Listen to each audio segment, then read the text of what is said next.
आज मैं देख रहा हूं लालू जी की बेटी ने ट्वीट किया कि पापा चलने फिरने में असमर्थ हैं, कई लोग उनको पकड़ के चला रहे हैं। अब वहीं लोगों ने उनकी बैडमिंटन खेलते हुए फोटो लगा दी, वीडियो लगा दिया। बोले देखिए, नीतीश कुमार जी एक प्राइम मिनिस्टरियल कैंडिडेट हो सकते थे। नीतीश कुमार जी को एक बड़ा मंच इंडिया गठबंधन में मिला था, ठीक। लेकिन भारतीय जनता पार्टी की चाल में आकर के नीतीश कुमार जी ने एक समझ लीजिए कि पॉलिटिकल सुसाइड कर लिया। आज किसी ने कहा कि लालू जी एकमात्र ऐसे नेता हैं त्रिपाठी जी जो भाजपा के आगे सरेंडर नहीं किए, जेल गए। मैंने कहा सरेंडर का कोई कंपटीशन नहीं था, चारा घोटाले में अदालत ने जेल भेजा था भैया मुख्तार और अफजाल के पास, इसलिए मुलायम सिंह उनका सम्मान करते हैं, उनके पास मुसलमान वोट है, इसलिए अखिलेश यादव उनको टिकट दे रहे हैं। अफजाल को संविधान बचाने के लिए दोनों टिकट दिया जा रहा है यार, अजब बात करते हो।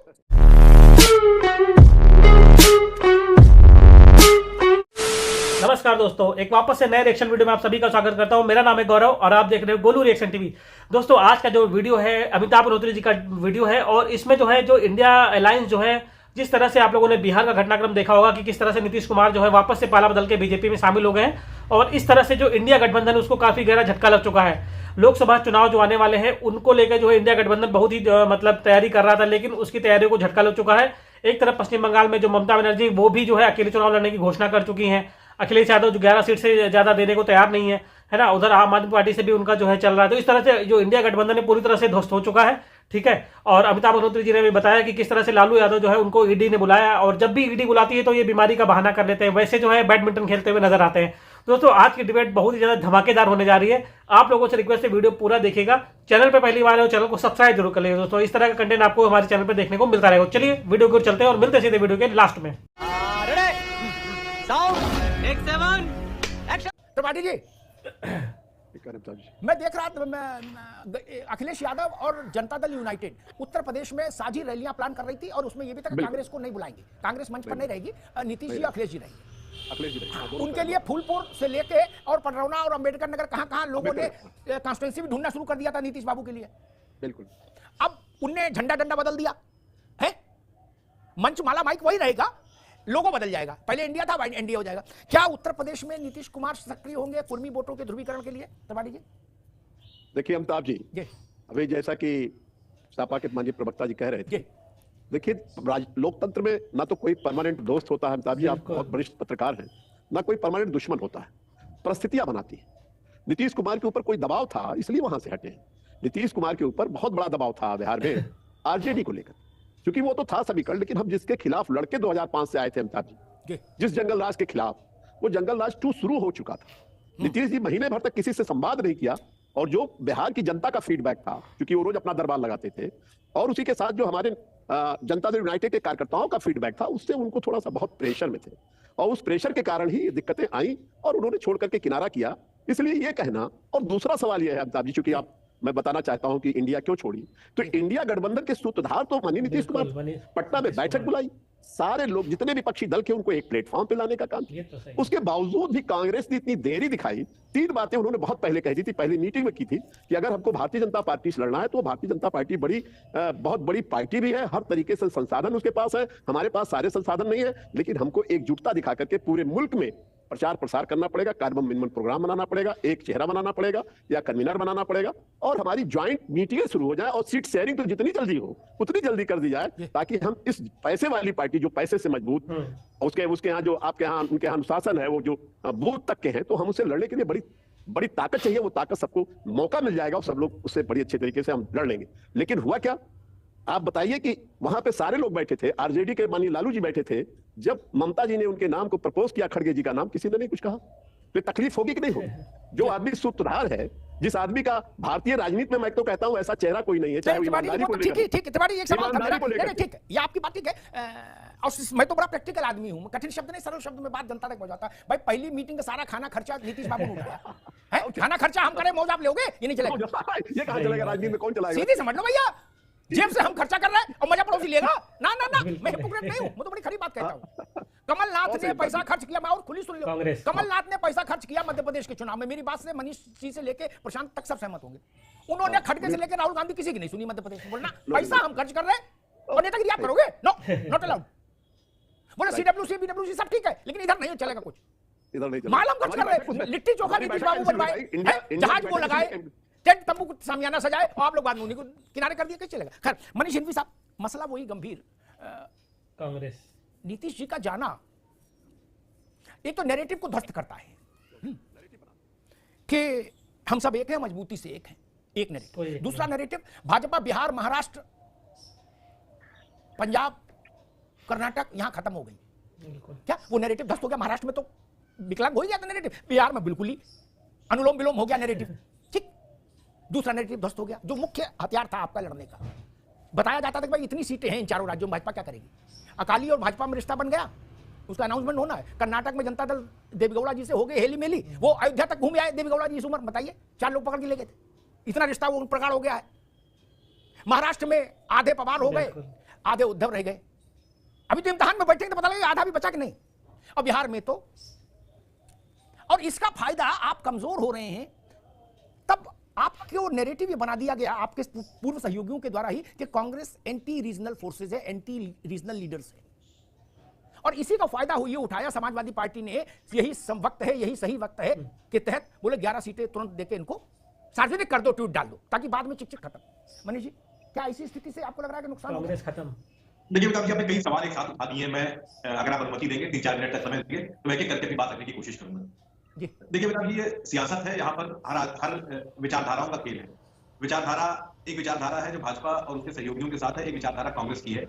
हमें लगता है कि इस देश में कहीं ना कहीं बदलाव की जरूरत है, क्योंकि पिछले 75 सालों में जो चीजें एस्टेब्लिश की गई थी, जो संवैधानिक संस्थाएं एस्टेब्लिश करी गई थी, उनकी जो स्वायत्ता है वो खतरे में, ये हमें लगता है।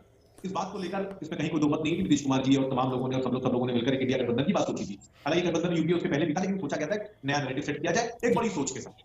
तो एक बड़ी सोच के साथ एक गठबंधन बनाया गया। तो हमने जब बनाया तो जनता के बीच में रख दिया कि इस गठबंधन का मेन पर्पस क्या है। मेन पर्पस ये है कि हमें संविधान बचाना है, फांसीवादी ताकतों को रोकना है। अब इस लड़ाई में जो लोग निकल कर जा रहे हैं अपने फायदे के लिए, नीतीश कुमार जी गए तो कहीं ना कहीं तय है ना, साथ में वापस मुख्यमंत्री बने रहने के लिए ही चले गए ना। तो वो जो अभी जनता तय करेगी, ये हम आप नहीं तय करेंगे, ये जनता तय करेगी कि नीतीश कुमार का स्टैंड सही था या गलत था। मैं अगर आज यहाँ कह दूं कि नीतीश कुमार छोटे लिखा है तो मैं गलत हूं? नहीं, ठीक है, वो आप मुख्यमंत्री रहे हैं, 17 साल से वहां पर रहे, तो मैं उनको कुछ नहीं कहूंगा। मैं सिर्फ ये कहूंगा कि अभी जनता तय करेगी कि आज हमारा स्टैंड सही है या नीतीश कुमार का स्टैंड सही है, तो उन्हें तय करने दीजिए। रही बात गठबंधन की कमजोरी की, तो मुझे नहीं लगता, हमने कहा हम एक विचार के साथ चले थे, आज भी उसी विचार पर, और कल तक जो लोग उस विचार। मनीष भाई ये तो ठीक बात आपने कही, लेकिन मैं समझना चाह रहा हूं बड़ा प्रैक्टिकल बात। इसी भीड़ धपसट में जैसे होता ना, बत्ती गई, कोई मेला चल रहा, बत्ती गई, पड़ोसी ने पड़ोसी की चपत मार दी, बत्ती आई, दूर खड़ा हो गया। वैसा ये अभी तक सुन रहे थे, बैठक चल रही है, मीटिंग चल रही है, अपने सुन लो, अपने अपने लिस्टें दी जा रही हैं। अगले जी ने घोषणा कर दी, बोले 7 जयंत को दी, 11 इनको दी, कांग्रेस को। नमस्कार भाई साहब, ये जो गठबंधन है ना इंडिया का, इसमें ममता बनर्जी भाजपा के साथ आती जाती रही, ठीक, उद्धव और उनसे पहले उनके पिताजी भाजपा के साथ आते जाते नहीं, वो तो रहे लंबे समय तक। पवार साहब के बारे में क्या कहें, आधा तो टूट ही गया, और अभी भी आधे जो शरद पवार बचे हैं उनके बारे में उनके ही गठबंधन के लोग महाराष्ट्र के कहते हैं पवार साहब का पता ही नहीं कब किधर चले जाएं। तो ये जो एक बहुत कमिटमेंट के साथ ये कहना कि नहीं हम लोग संविधान बचाने की लड़ाई लड़ रहे हैं और भाजपा से लड़ रहे हैं, जो भी दल जुटे हैं इंडिया में भी, उनका अतीत में भाजपा से हेलमेल रहा है। नहीं फराज साहब, समाजवादी पार्टी को छोड़ दीजिए, आपके पार्टनर है लोकदल है, उनके माथे पर हल्दी चंदन लगाई तब था जब भाजपा चार लड़े थे, नहीं तो अजीत सिंह के चुनाव हार गए।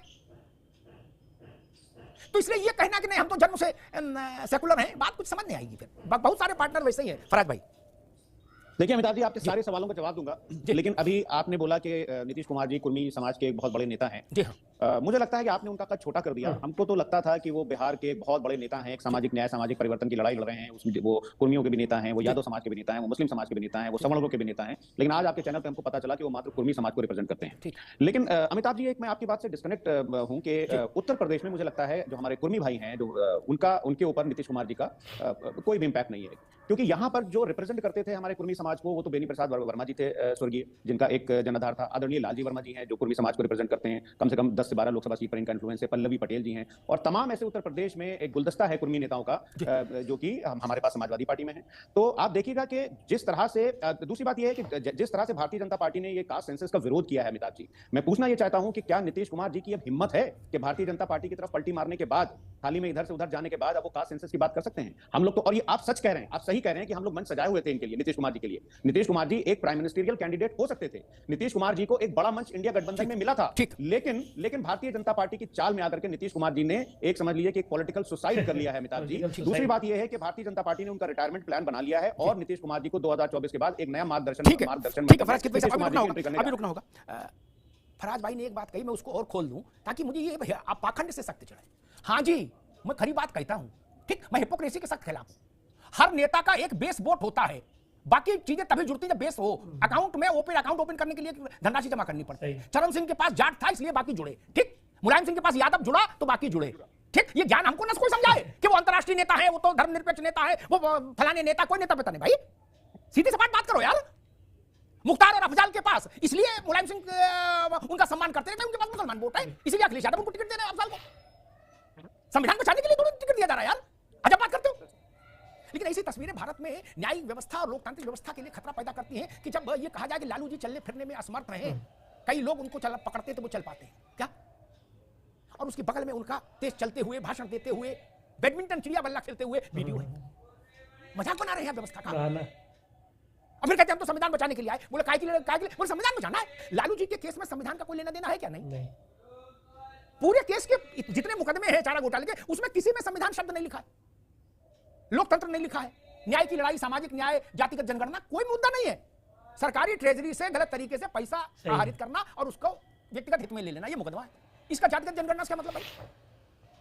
दूसरी बात मैं कहूंगा, सारी बातें कही, लेकिन कांग्रेस को स्वीकार करना होगा कि नीतीश कुमार के घटनाक्रम ने उसकी स्थिति को और नाजुक कर दिया। उसकी मैनेजमेंट स्किल पर सवाल उठ गया। जब घटक दलों के साथ बैठकर उनके साथ सीटों का बंटवारा करना चाहिए था, तो आप न्याय यात्रा पर निकल गए। नीतीश कुमार जैसे बड़े लोग कहते रहे कि भाई कुछ करो, बोले नहीं बाद में करेंगे, बोले सचिवालय खोल लो, बोले बाद में, बोले लेटर हेड छपा लो, नहीं, बोले मोहर बनवा लो, बोले नहीं बाद में, पहले न्याय यात्रा कर ले। ये तरीका तो गठबंधन के लिए ठीक नहीं। उत्तर प्रदेश में इस घटना का असर पड़ेगा, आज लिख लीजिए। दोस्तों वीडियो हो चुका है समाप्त, और इस वीडियो में आप लोगों ने देखा कि किस तरह से अमिताभ अग्निहोत्री जी ने जबरदस्त तरीके से विश्लेषण किया है इंडिया अलायंस का।